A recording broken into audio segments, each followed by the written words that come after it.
বাতিল শক্তি বাধা দিতে আসে, তাহলে সে যেন তার বউ এবং বাচ্চাদের থেকে বিদায় নিয়ে আসে।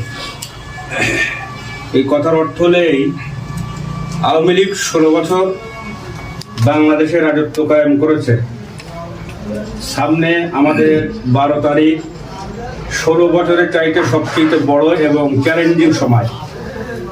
যদি আমরা মোক্ষমভাবে মোকাবেলা করতে না পারি, তাহলে আওয়ামী লীগের চাইতে মনে করেন এরা 16 বছর ছিল, 32 বছর কি তার অধিক আমাদের কিন্তু টার্গেট করবে।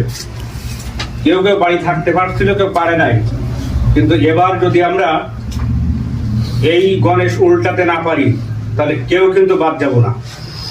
ঠিক কথা বলছিবে। আমাদের 12 তারিখ মনে করতে হবে আমাদের জন্য বদর যুদ্ধের মতো একটা পরীক্ষা। হয় বাংলাদেশে মুসলমান থাকবে, না হলে থাকবে না। আপনারা জানেন ইতিমধ্যে তারেক জিয়া বাংলাদেশে আসছে একমাত্র রয়ের এজেন্ট হিসাবে। তারেক জিয়া 3টা মিশন নিয়ে আসছে বাংলাদেশে।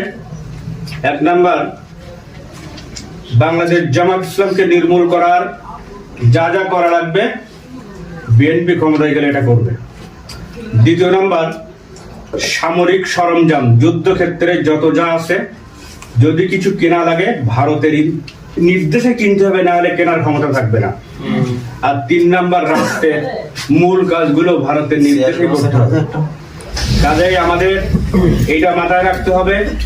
আপনার সাথে আমার হাতে পারিবারিক ব্যক্তিগত রাগ থাকতে পারে, ইসলামী রাজ কায়েমের জন্য আপনার সাথে আমার কিন্তু কোনো রাগ নাই, আছে? আপনার সাথে যে ব্যক্তিগত রাগ থাকতে পারে। মুসলমানদের চূড়ান্ত টার্গেট এবং চূড়ান্ত দিন এসে গেছে। আমাদের সমস্ত রক্ত পানি সবকিছু বিসর্জন দিয়ে আগামী 12 তারিখ সামনে রেখে আমাদের লড়তে হবে জান মাল বাজি রেখে। এটা আমাদের মুসলমান হিসাবে সবচেয়ে বড় দায়িত্ব।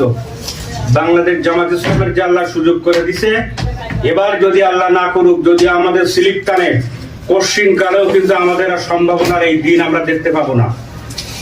আমাদের 11 জনকে ফাঁসি দিছে, কিন্তু নেক্সট টাইম যদি আমরা ফেল করি, এরকম 1100 কিন্তু ফাঁসির রশিতে ঝুলতে হবে।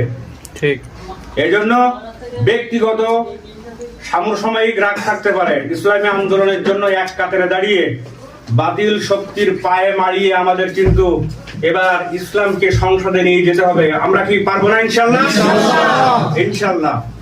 আজকে আগামী কাল রাত 12টা থেকে শশা অঞ্চলে বাংলাদেশ জামাত ইসলাম এবং উপমহাদেশের সবচেয়ে জনপ্রিয় প্রতীক দাঁড়িপাল্লা